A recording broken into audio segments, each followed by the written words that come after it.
Here's Dom. Oh, no.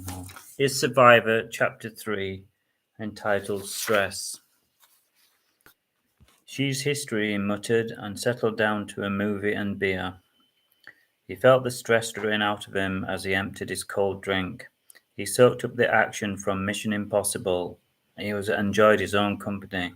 He wanted a woman in his life, but he didn't want a woman to ruin his life. As the film was building to a climax, the buzzer went off again. "Fuck!" he snapped, and angrily pressed the remote.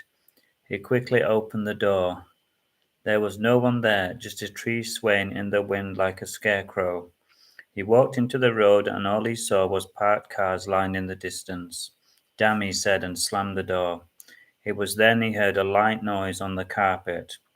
When he looked down, he saw an envelope in the middle of the plush red carpet. He opened it, puzzled, and then he understood that it was from her. Her name was Karen. "Thanks for ignoring my messages. I tried to call you." "Are you sick? Why won't you listen to me? We made love. It was beautiful. I love you," she said she'd written. He felt the sweat prickle his brow. "Shit," he said out loud. "She's crazy." He unplugged the phone and angrily threw the letter in the bin.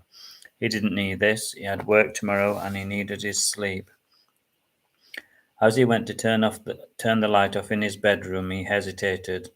He felt like a little boy again. "Don't be silly," he said to himself. He clicked the switch, but still he left the curtains open. When the light streamed in, he momentarily forgot his woes from the night before. He went through his usual routine, shaved, ate his breakfast, and stepped out to face the world. Climbing into his comfy red Mini, he was feeling his usual positive self. He turned the ignition, but after 1 minute of driving, he could tell something was wrong. The car wasn't accelerating properly, but he could tell on the dial it was full of petrol. He pulled over and had a good look round the vehicle. To his dismay, one of the back tires was flat. He knelt down for a closer inspection.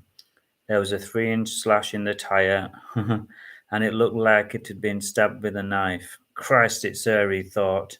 He phoned the AA. He didn't want the police round his flat and refrained from calling them. He didn't need the hassle. He walked to the nearest cafe and sat down with his head in his hands. He needed time to think.